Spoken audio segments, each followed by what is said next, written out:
Welcome to my channel mister Mahajan.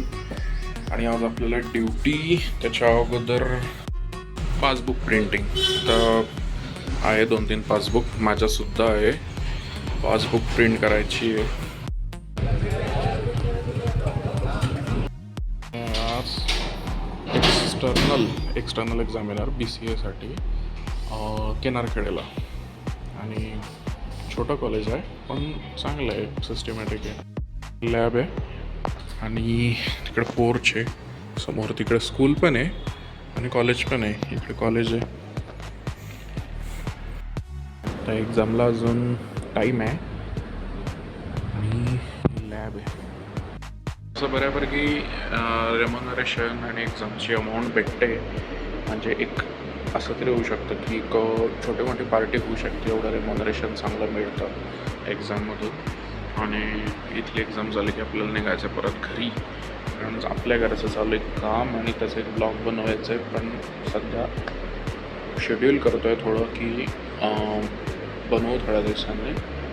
माझी exam संपली आहे आणि मी आलो आहे 1 बाईटला. आणि असं एक 1 बाईट आहे. मी जवळजवळ जॉबला लागल्यापासून या कॅफेत येतो. आणि इतकी एक स्पेशालिटी आहे, फ्राईड चिकन जे आहे ते KFCचं जे फ्राईड चिकन मिळतं ना, सेम तसंच डिक्टो फ्राईड चिकन इथे मिळतं. माझ्या भुसावळमध्ये KFC नाही आहे, पण जर फ्राईड चिकन खायचं असलं KFCचं तर तुम्ही इथे येऊ शकता. मी ऑर्डर दिलेली आहे, बघू. आणि मग सोफे बी आहे, चेअर्स बी आहे, कपल फ्रेंडली बी आहे. म्हणजे 2-2 आहे सर्व. आणि आपण तर स्टील सिंगल आहे, त्यामुळे आपला असं काही विषय होत नाही की आपल्यासोबत कोणी असेल. एकट्यानं खायचं, एकट्यानं मजा करायची. जैसा फ्राईड चिकन, असं KFC सारखं फ्राईड चिकन असते यांचं. आणि मी KFCला खाल्लं आहे ना, तर सेम म्हणजे टेस्ट वेगळी आहे पण क्रंचनेस सेम राहतो. तर जळगावला जाऊन खायपेक्षा इथंच बसून खाल्लेलं चांगलं आहे. काय ना, सध्याची परिस्थिती अशी आहे की जातो 100 खर्च करायला आणि खर्च करतो 300. 100च्या नादात 3 पट नुकसान होत आहे सध्या.